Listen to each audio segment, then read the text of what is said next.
বাসায় বসে আজকে স্লাইম বানিয়ে আপনাদেরকে দেখাবো। চলো শুরু করা যাক। দেখছেন আমি এখন ক্লেটা বাই করে নেব। আমি একটুখানি আমি অল্প একটু 1 মিনিট চেয়েও কম পানি দিয়ে দিব। ও বেশি পানিও দেওয়া যাবে না, আবার কমও পানি দেওয়া যাবে না, মিডিয়াম এজে থাকতে হবে। আমি অফ ক্যামেরায় মিক্সিং করে নিব। কাঁচা সাবান আর পানি দিব। এখন আমি অ্যাক্টিভেটর হিসাবে ইউজ করব, মিক্সিং করব। তো এখন আপনাদের আমি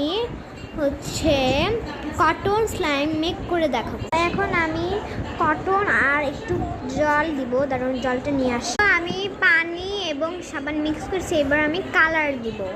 কালার দিয়ে নিয়েছি, মিক্স করব। এখন কাপড় কাচের সাবান আর একটু পানি দিব। আর এই স্লাইমটাও তৈরি। তো এই স্লাইমটা কেমন লাগলো আপনাদের অবশ্যই জানাবে। এবার আমরা ক্লে বানাবো। আমি রং সাথে পানি মিক্স করছি, এরপর আমি কর্নফ্লাওয়ার দিব। ঠিক হয়ে গেছে, এটা আটা হবে। আমরা প্রথমে স্লাইম বানালাম, এরপরে আমরা আমরা তুলার স্লাইম বানালাম এবং লাস্টে আমরা ক্লে বানালাম। তো সবাই অবশ্যই বলবেন কোনটা বেশি ভালো হয়েছে, এটা নাকি এটা।